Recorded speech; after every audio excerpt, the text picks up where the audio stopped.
बिहार के नवादा में तय वक्त में पुल नहीं बन पाने से लोग अपनी जान खतरे में डालकर नदी पार कर रहे हैं। बताया गया कि नवादा के पूर्व सांसद गिरिराज सिंह ने इलाके में पुल बनवाने का आदेश दिया था, लेकिन अब तक पुल का काम पूरा नहीं हो पाया है, जिसकी वजह से लोग अपनी जान खतरे में डालकर नदी पार करने पर मजबूर हैं।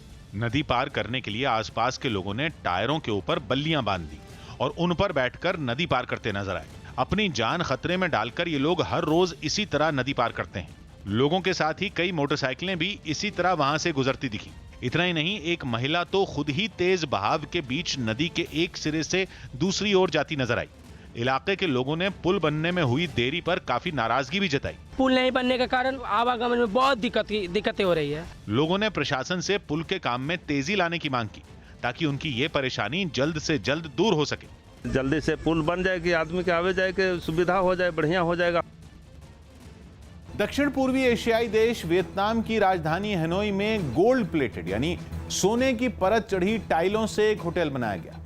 इस 25 मंजिला होटल की बाहरी दीवारें पूरी तरह से सोने की परत वाली टाइलों से ढकी हैं और दावा है कि दुनिया में इस तरह का यह पहला होटल है जो ऊपर से नीचे तक सूरज की रोशनी में चमचमाता नजर आया। लेकिन इस होटल की चमक इसकी दीवारों पर ही खत्म नहीं हुई। होटल के अंदर बड़े पैमाने पर हुआ सोने का इस्तेमाल देखकर किसी की भी आंखें फटी की फटी रह जाएं। दीवारों से लेकर छत और लिफ्ट के दरवाजों पर सोने की परत चढ़ी दिखी। बाथरूम में सिंक, बाथटब, नल और फव्वारे भी गोल्ड प्लेटेड नजर आए। यहाँ तक कि कमोड भी सोने की वजह से चमकता दिखा। इतना ही नहीं, होटल की छत पर बने स्विमिंग पूल में भी सोने की परत चढ़ी टाइलें नजर आईं। होटल को बनाने में पैसा पानी की तरह बहाया गया, तो इसका लुत्फ उठाने के लिए कीमत भी मोटी रखी गई है। बताया गया कि इस होटल का एक रात का किराया $250 अमेरिकी यानी भारतीय रुपयों में 19,000 रुपए होगा। बिहार के नवादा में तय वक्त में पुल नहीं बन पाने से लोग अपनी जान खतरे में डालकर नदी पार कर रहे हैं। बताया गया कि नवादा के पूर्व सांसद गिरिराज सिंह ने इलाके में पुल बनाने का आदेश दिया था, लेकिन अब तक पुल का काम पूरा नहीं हो पाया। उधर चीन की कंपनी के खिलाफ बड़ा कदम उठाते हुए यूपी की योगी सरकार ने एसटी हेक्सिंग कंपनी की तरफ से भेजे गए करीब 8,000 बिजली के मीटरों को लगाने से रोक दिया है। ये दावा उत्तर प्रदेश राज्य विद्युत उपभोक्ता परिषद ने किया। जानकारी के मुताबिक यूपी के ऊर्जा विभाग ने सरकारी कंपनी EESL से बिजली के मीटर मंगवाए। EESL की तरफ से जो 8,000 मीटर भेजे गए उसे चीन की कंपनी PT हेक्सिंग ने बनाया था।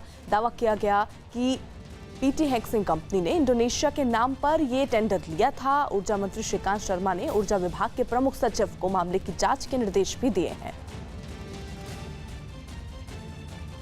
मणिपुर के इंफाल में जमीन खिसकने के बाद हाईवे से मलबा हटाने का काम शुरू कर दिया गया। जमीन खिसकने की वजह से हाईवे के एक हिस्से को बुरी तरह नुकसान पहुंचा, जिसके बाद प्रशासन और हाईवे के काम से जुड़ी कई टीमें वहां पहुंची और मलबा हटाने का काम शुरू कर दिया। जमीन खिसकने के बाद हाईवे पर हर तरफ पत्थरों और मिट्टी का ढेर लग गया था, जिसे कर्मचारी खुदाई करने वाली मशीनों से हटाते दिखे। इस घटना के बाद हाईवे पर ट्रैफिक भी पूरी तरह रुक गया और वहां सैकड़ों गाड़ियां फंस गईं। हाईवे पर कई घंटों से फंसे लोग काफी परेशान दिखे। फोन के नेटवर्क भी नहीं जो किसी को फोन करके बुला सके या कुछ कर सके। हालांकि इस काम में लगी टीमें काफी तेजी से हाईवे की मरम्मत करती दिखी और उन्होंने जल्द से जल्द हाईवे पर ट्रैफिक शुरू करने का भरोसा दिया।